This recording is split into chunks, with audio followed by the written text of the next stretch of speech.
तो हमारे आज के इस लेक्चर वीडियो में, प्रैक्टिकल लेक्चर वीडियो में जो थर्ड पार्ट आ रहा है वो है आपका आज का एक्सपेरिमेंट नंबर 1। एक्सपेरिमेंट नंबर 1 का एम देख लीजिए।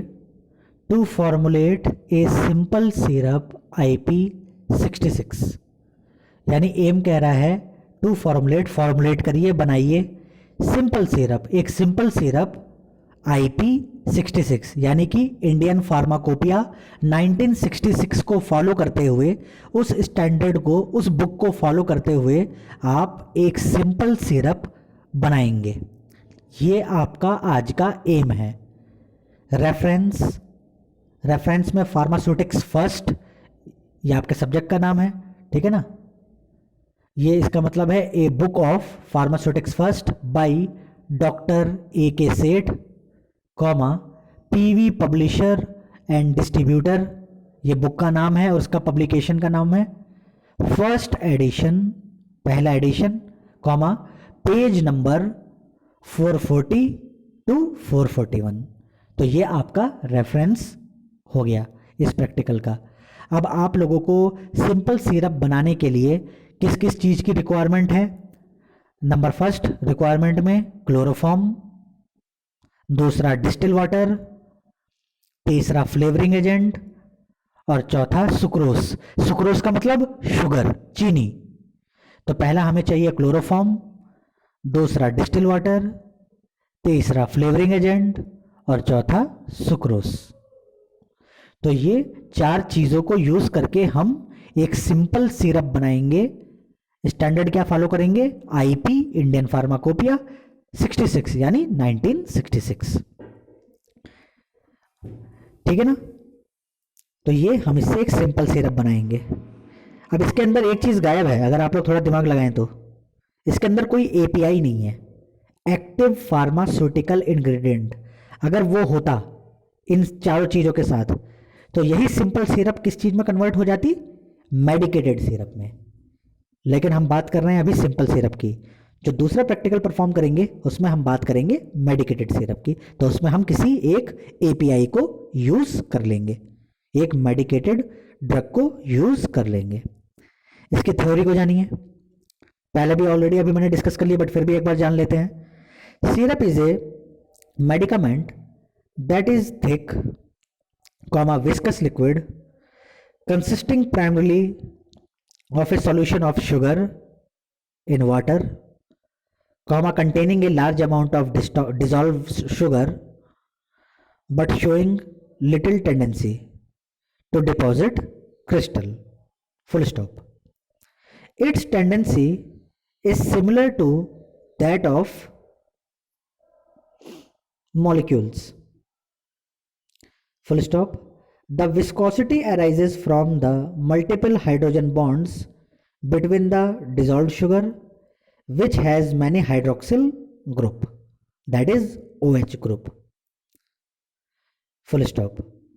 Sugar is concentrated, aqueous preparation of sugar or sugar substitute with or without flavoring or medicinal substances.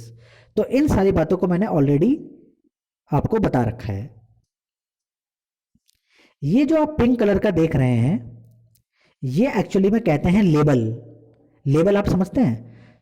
जो सिरप की बोतल पे जो स्टिकर लगा होता है, नॉर्मल भाषा में तो आप उसको स्टिकर कह देते हैं, और उसके अंदर उस दवाई का नाम लिखा होता है, उसका बैच नंबर लिखा होता है, उसकी एक्सपायरी डेट लिखी होती है, उसकी मैन्युफैक्चरिंग डेट लिखी होती है, उसकी स्टोरेज कंडीशन लिखी होती है, इंग्रेडिएंट्स लिखे होते हैं। तो हम लोगों को भी अब इस पूरे साल में हम जो जो फॉर्मुलेशन बनाएंगे उनके लेबल बनाने हैं। आप अलग अलग कलर का पेपर यूज़ कर सकते हैं। अलग अलग कलर के पेपर को यूज़ करके आप बोतल के साइज़ का लेबल बनाएंगे। लेबल के अंदर आप मेन जो इंग्रेडिएंट्स जो आपको दिखाई दे रहे हैं वो लिखेंगे, storage condition, dose, precautions, manufacture date, expiry date, MRP, manufactured by, marketed by, ये सारी की सारी चीज़ों का जिक्र करेंगे, ठीक है ना। और इसको अपनी प्रैक्टिकल फाइल के जो आपका लेफ्ट साइड होता है, जो ब्लैंक होता है, वहाँ पे चिपकाएंगे हर प्रैक्टिकल के साथ। इसके अलग से मार्क्स होते हैं। तो इसीलिए आप इसको बनाइए, आपको भी बनाने में मज़ा आएगा, इंटरेस्ट जगेगा और आप लोगों को लगेगा कि हाँ हम लोग सही में अभी लैब स्केल पे ही छोटी छोटी दवाइयों का निर्माण कर ले रहे हैं, बना पा रहे हैं उनको। तो इसको हम कहते हैं label, how to prepare a label, ठीक है ना। तो चाहे वो ऑइंटमेंट के केस में हो, सिरप के केस में हो, टैबलेट के केस में हो, सब में लेबल होते ही हैं। विदाउट लेबल आप किसी भी चीज़ को पहचान ही नहीं सकते, आइडेंटिफाई नहीं कर सकते कि ये क्या है, कब तक रखी रहेगी, कैसे रखी रहेगी, कब बनी थी, कहाँ बनी थी। तो सारी इन्फॉर्मेशन इसी लेबल में होती है, इसलिए मैंने आपको ये लेबल भी दिखा दिया है। आप इसको अपने प्रैक्टिकल के लेफ्ट साइड में कलर पेपर को यूज़ करके बनाएंगे और चिपकाएंगे, और जब कॉलेज खोलेंगे तो आप प्रैक्टिकल फाइल मुझसे आके चेक करवाएंगे। अब इस प्रैक्टिकल का सेकंड टाइप वो आ रहा है पार्ट, टाइप्स ऑफ सिरप। तो मैंने जिक्र भी कर रखा है। Number 1 flavoured syrup, it contains only flavouring agent. Number 2 medicated syrup, it contains a medicinal agent. That concentration of sucrose in syrup is 66.7% volume by volume. हाँ, मैं एक चीज़ आप लोगों को बताने भूल गया कि चाहे सिंपल सिरप हो चाहे मेडिकेटेड सिरप हो, अगर वो सिरप है तो मैंने बताया था कि सिरप क्या है एक्चुअली में, एक चीनी पानी का घोल है, उसके अंदर चीनी है, सुक्रोस और पानी है, ठीक है ना। दोनों को यूज़ करके आप और बॉयल करके गर्म करके एक मिक्सचर बना लेते हैं, एक सॉल्यूशन बना लेते हैं। वो चिपचिपा हो भी हो सकता है, एक्वस भी हो सकता है। लेकिन किसी भी सिरप के अंदर जो चीनी की जो कंसंट्रेशन होगी, सुक्रोज की जो कंसंट्रेशन होगी, वो हमेशा स्टैंडर्ड फिक्स है। वो कितनी होगी? 66.7% volume by volume. 66.7% volume by volume. आप इस बात को अब हमेशा याद रखिएगा। कोई भी आदमी अगर आपसे पूछ ले कि इस सिरप के अंदर चीनी की कंसंट्रेशन कितनी है, अगर एक 100 ml है, 100 ml है, 100 ml की सिरप है, तो एक 100 ml की सिरप के अंदर चीनी कितनी है, तो वो कितनी है? 66.7% वॉल्यूम बाय वॉल्यूम। ओके, अब प्रोसीजर बनाएंगे कैसे? प्रोसीजर में फर्स्ट पॉइंट देखिए, add water to sucrose in a beaker and heat the beaker on water bath until sucrose get dissolve. तो लाइन बड़ी सिंपल है, समझ में आ रही है कि चीनी में आप पानी को डिजॉल्व करिए, ऐड वाटर टू सुक्रोस, चीनी लीजिए, चीनी को वेट करिए और उसमें आप पानी डिजॉल्व करिए एक बीकर के अंदर, और उस बीकर को आप एक वाटर बाथ पे रखिए। वाटर बाथ क्या है? एक ऐसा इंस्ट्रूमेंट है जिससे किसी भी आप बीकर को या किसी भी आप एपरेटस को गर्म करते हैं, लेकिन उसमें डायरेक्ट हीट ना होके वेपर के थ्रू हीट होती है। जब आप लैब में आएंगे तो मैं आपको फिगर के हिसाब से दिखा दूंगा, उसको हम कहते हैं वाटर बाथ। कई लोगों ने केमिस्ट्री की लैब में ऑलरेडी ये देख रखा है जब आप स्कूल में होंगे। तो वाटर बाथ पे ही हम लोग गर्म करेंगे इसको, ताकि डायरेक्ट हीट ना होके इनडायरेक्ट हीट, वेपर के थ्रू हीट होगी। ओके, तो हम ऐड वाटर टू सुक्रोस, चीनी में हम पानी को डिसॉल्व करेंगे बीकर के अंदर रख के और वाटर बाथ पे रख के। कब तक करेंगे गर्म? जब तक चीनी कंप्लीटली पानी के अंदर डिसॉल्व ना हो जाए। Second point, add sufficient boiling water to produce 100 gram और 100 ml। इतना पानी डालेंगे जब तक उसकी जो फाइनल कंसंट्रेशन है, जो वॉल्यूम है सिरप की, वो 100 ग्राम या 100 ml ना हो जाए। तीसरा, जब ये 100 ml हम कर लेंगे, उसके बाद तीसरा पॉइंट है, filter the hot syrup through filter paper और कॉटन और वूल। जब ये बन जाएगी तो उसके बाद उसको ठंडी करेंगे और उसको फिल्टर करेंगे यूजिंग फिल्टर पेपर या फिर कॉटन, सूती कपड़े से या वूल से। ये तीनों के तीनों आपके फिल्टर मीडियम कहलाते हैं, ठीक है ना।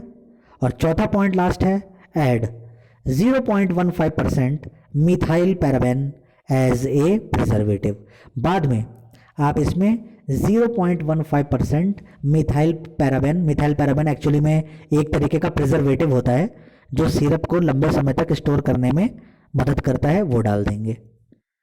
अब नॉर्मल सी बात है कि इसके अंदर आप जो पानी है जो यूज़ करते हैं वो नॉर्मल टैप वाटर नहीं यूज़ करेंगे, आप टैप वाटर की जगह इसमें डिस्टिल वाटर हमेशा यूज़ करेंगे, डिस्टिल वाटर, ठीक है ना, क्योंकि डिस्टिल वाटर क्या होता है, फ्री फ्रॉम कॉन्टामिनेशन, इम्प्योरिटी से फ्री होता है। तो ये इसका प्रोसीजर था। और ये कैटेगरी जो लिखी हुई है कि ये किस कैटेगरी में आती है, ये सिंपल सिरप, ये एक फार्मास्यूटिकल एड।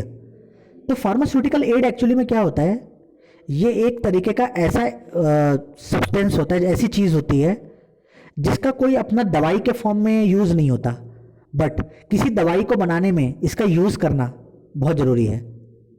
बात समझ में आ रही है? एज ए फार्मास्यूटिकल एड मतलब इसका अपना कोई दवाइयों के फॉर्म में यूज़ नहीं होता, मतलब इसका कोई अपना एक थेराप्यूटिक इफेक्ट नहीं होता, मतलब ये कहने के लिए ये बात हो रही है। लेकिन किसी भी दवाई के निर्माण में, और हम बात कर रहे हैं सिरप के, तो सिरप को बनाने में इसका यूज़ मेन होता ही होता है। और लास्ट है यूजेस, तो it is used as a solvent and sweetening agent. तो ये ओवरऑल आपका आज का प्रैक्टिकल था। उम्मीद करता हूँ आप लोगों को आज का प्रैक्टिकल समझ में आया होगा। अब इसी तरीके से हम लोग धीरे धीरे प्रैक्टिकल को परफॉर्म करना शुरू करेंगे। ऑनलाइन लेक्चर के थ्रू मैं जितना हो सकेगा आप लोगों को समझाने की कोशिश करूँगा। आप लोगों से एक रिक्वेस्ट है कि इस प्रैक्टिकल को आप अपने प्रैक्टिकल की फ़ाइल ख़रीद के नोट कर लीजिए, लेबल ज़रूर बनाइएगा, और लेबल बनाने के बाद आप इसको जब भी हम लोगों का कॉलेज ठीक ठाक चलने लग जाएगा मुझसे चेक करवाएंगे। अगर इस पूरे प्रैक्टिकल के रिगार्डिंग कोई भी आपसे क्रॉस क्वेश्चन करना हो, कुछ कन्फ्यूज़न हो, तो गूगल क्लासरूम पर जाके आप मुझसे कमेंट सेक्शन में बात कर सकते हैं। Thank you.